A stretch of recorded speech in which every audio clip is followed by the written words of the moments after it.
How did you initially get involved with everything? Well, the whole thing. The whole thing. I mean, you're a dyed-in-the-wool fan from a long time back. That's the first part of the answer, yes. Goodness me. Well, I mean, when I left drama school, my career didn't immediately take off, and if you don't get that immediate takeoff, you're kind of in trouble, really. And that's what happened to me. And so I got involved with some fellow Doctor Who fans doing Doctor Who audio plays for nothing, for fun, and got cast as the Doctor, and started writing and directing and learnt about sound design and stuff like that. And that love stayed through me, even though I was with me through all the times when we finished doing that. And it was Gary Russell, who ended up being the producer of Audio Visuals, as it was called, said to me, wouldn't it be brilliant if we could do this and have a license from the BBC? And we always had that in mind. And then, to cut an extremely long story short, that eventually happened, and I was involved right from the word go. And it's because of my work as the voice of the Daleks in the Big Finish plays that I got to be in the TV series, because Russell T Davies used to listen to Big Finish CDs. He may have even been a subscriber. He certainly bought them, even if he wasn't a subscriber. Who get more at bigfinish.com, right? Yes, subscribers do get more at bigfinish.com. Oh, yes. You are living the ultimate fanboy dream then, really, aren't you? I mean, you're working in something that you've always loved.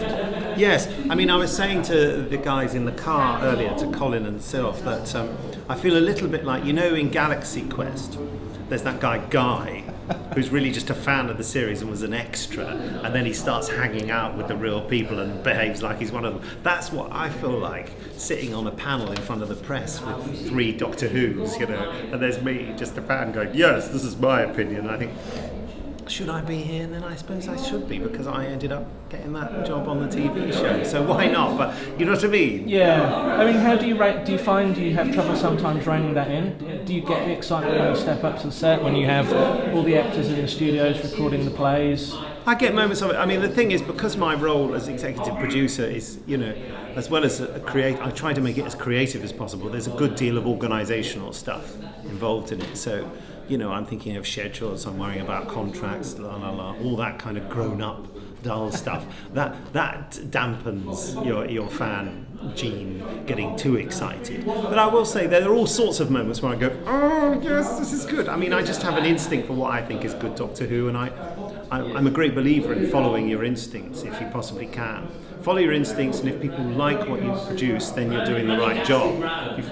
Rather than doing market research or anything, I would never do anything ghastly like that. Just follow your gut instincts of what's good, and if other people like it, well, if not, go and get another job, I say. Now, the Daleks and Cybermen, all those kind of creatures, they've been evolving in these series. Have you found that challenge to keep up with the different vocal range, try different things with them? They're not just the shouty, monotone creatures of the past. No, I suppose not. Russell T Davies encouraged me, the night before I did my first Dalek scene on the TV series, to push the envelope. He said, we know you can do the classic Dalek voice, give us something more. So they've been more expressive right from the start. And then, of course, I was involved in the formulation of what the new Cyberman voice would be. We've done another one for the new series. Goodness knows how it's going to come out. The one bit of direction we received was the new Cyberman voice must be scary. That was it, on a piece of paper that the sound designer read out to me over the phone. I said, okay. So we went into the studio and we did 6 or 7 different versions of every line. They don't speak much, but I can't tell you what the new ones are going to be like. But that's been fun. I mean, I have been involved a bit on the technical side. It's this bizarre thing of an actor coming in and doing stuff, and you can see this. The sound recordist on set is thinking, well, I have to record an effect on set? What's going on here? And again, in post-production with the sound designers, the dubbing guys, once they realise that I have a level of technical expertise, it's a bit of a shock for them. They got me to go to an ADR session to record, and I thought I'd be recording one thing, but I found out I'd be recording another monster, and it was the Cybermen. This was a while back, and it was a new sound design team, because the people change.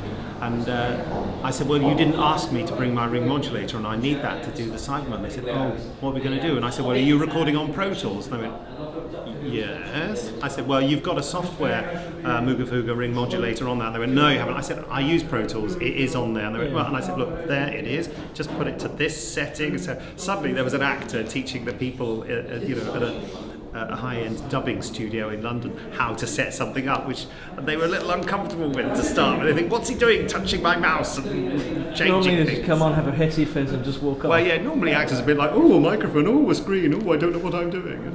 Are you still enjoying being involved in it? I mean, the convention circuit's a lot of fun, and talking to Colin a minute ago, he was saying about how a lot of people are still there and you see the same faces, but it's still enormous fun, I'm guessing, and that's why. Yes, well, I'm no kind of martyr, and all my life I've only pursued things I wanted to do, which has meant that I've been extremely poor for most of my life. Luckily, I stuck with Doctor Who because it's the thing I loved, and eventually it has borne some fruits, and I'm not so poor as I was before. So what I'm trying to say is, if I didn't like it, I'd be gone. I wouldn't sort of drag myself into work to direct a Doctor Who audio play if I hated it. I mean, and I wouldn't come to a convention if I hated the idea of it. And as it goes on, I enjoy it more and more. I become more comfortable with being in the public eye, in the fan public eye. It's wonderful, actually. You get a little taste. Many actors, you see, probably dream about fame. I want to be known by everyone. I think, I'll be great, I'll be so important. And being in the position I am with Doctor Who, I experienced that much fame, that tiny bit of fame, because people don't really know my face. And when I'm at a Doctor Who convention, everyone knows my face. But when I walk out of the hotel, I'm anonymous again.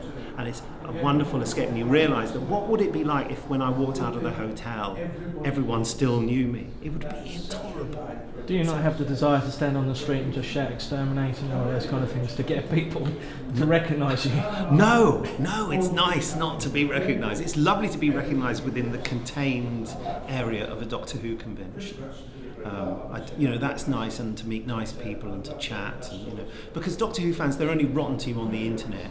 They're not rotten to you face to face, because Just wait till I'm on the internet later. Well, and of course, the vast number of people there are on the internet. There are bound to be some people who don't like the flavour of ice cream you produce.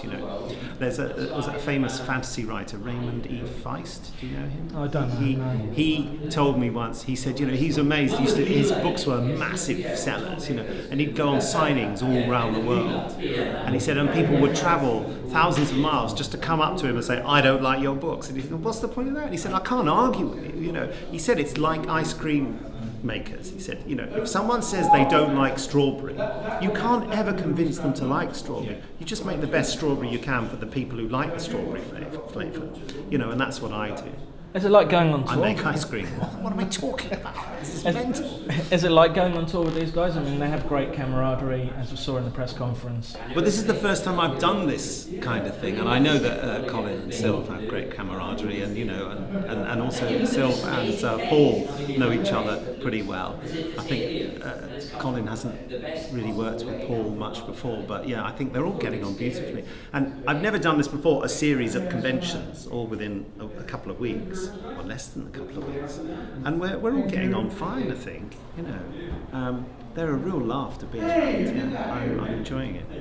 Just tell us how it is that you get to the heart of the creatures like the Daleks and the Cybermen, how you get into the mindset of them. Oh well, as I've said many times before, acting is acting, and even if you're playing a nasty little blob inside a metal pepper pot, you have to think what its motivation is, what it feels, what it wants to do, and you get into the zone. You get into the anger and the rage that creature feels, that it wants to be superior to everyone, but kind of knows that it is inferior to them. And that's what makes dictators. That's what makes fascists. Yeah, you pretend you are that. You suspend your disbelief, and it sort of takes you over. There's obviously some facility in my brain that puts a a lock on that, because otherwise I just start rampaging around the set, wouldn't I? Or in the street, as you suggested. So but it's like with any acting, when you're doing a moving scene, when they say cut, you don't go, oh, I'm still so. You come back to reality. But yeah, that's how I do it with acting. The show hits 50 years this year. As a young fan, did you ever imagine it would get to that? I'm not sure that I ever thought that I'd be doing something like this somewhere down the line. I remember buying the making of Doctor Who in 1971 or 2. I can't remember. The first time we heard about how Doctor Who was made, a book with a picture of John Pertwee and a sea devil on the front. And I remember in it they were going on about how Doctor Who was 8 years old, and that just seemed like a massive amount of time, And then when it was 10 years old, and then 20 years old, So I suppose it's inevitable. I mean, even if Doctor Who goes away in a couple of years, and I see no reason why it should, it's going to be one of those things like James Bond and Sherlock Holmes that always comes back, that always gets reinvented. The concept has got legs. It's a story I was saying earlier in the press conference. It's an odyssey, and it's an odyssey, that a man with insatiable curiosity, whose Achilles heel is to intervene in other people's affairs. He thinks it's wrong, but he still does it anyway. With that setup, that can just go on forever. You just find new ways of telling those stories. So are you ready for the convention this weekend and all the inevitable questions about the 50th anniversary? That's what I'm here for. I'm going to do it, yes. Yeah, of course I am. It's going to be great fun. Really looking forward to it. Talking about Big Finish and its 50th anniversary celebrations, light at the end, this big thing. Can you give us any teasery spoils about those at all? Obviously for the internet, not just for the fans. Well, the light at the end is a story that involves the first 8 Doctors and the Master. And how hard is that to rein the fan in? I mean, you've written and directed, is that right? Yes, I resisted doing it for a long time because I thought to do a multi-Doctor thing was just the obvious thing. But I think I've found a way of doing it which isn't the obvious way, but it does involve all the Doctors. I can't really spoil. Stuff happens. I try to do lots of different styles of Doctor Who story in it. So you've got out and out adventure, you've got mystery and kind of really sinister stuff in there. You've got space sort of stuff. You've got Time Lordy stuff. There are lots of different styles of Doctor Who's sort of mixing around in there. I put into it my love of Doctor Who and every aspect of Doctor Who that I love. And it seems quite appropriate given that so far none of the classic Doctors were involved in the 50th celebration that's being filmed for TV. Yes, it seems that they're not. I mean, whether they're... I don't know. But I mean, it is, the obvious thing to do is a multi-Doctor story, and maybe the obvious thing is not always the best thing to do. We ended up doing this because we didn't think it would be possible because, frankly, we thought that Tom Baker wouldn't do it, but then Tom Baker asked if we were going to do it. Can I do something with the other guys, he said. And then we thought, well, maybe let's see if the other guys want to do it. And they were all up for it as well when we asked them. So we thought, well, it's David Richardson, my line producer, I said, I don't know what kind of story to... And he and another writer, John Dorney, came up with a really loose outline of the kind of thing it could be. And I suddenly said, yes, I can see something in that. Thank you. I'll take that and I'll develop it. Just finally, Big Finish does a huge range of stuff. I mean, brilliant stuff with Jago Lightfoot. Oh, brilliant. Blake Seven series, which is fantastic. And I'm glad you like it. Yeah. Do you ever get surprised by the scripts that come in? I mean, there's so many stories, so many range. How do you keep that surprise keep on coming? Oh, well, I mean, it's quite difficult to find people who can write really well. There's no shortage of people who want to do it. There's a huge shortage of people who can do it well. It's difficult, and do it well. And the other qualification is do it the way I want, do it the way David Richardson wants, or Alan Barnes, my script editor.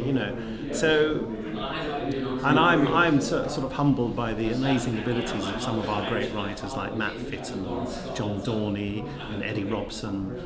Great people who do fantastic stuff, and Alan Barnes himself, who writes amazing scripts.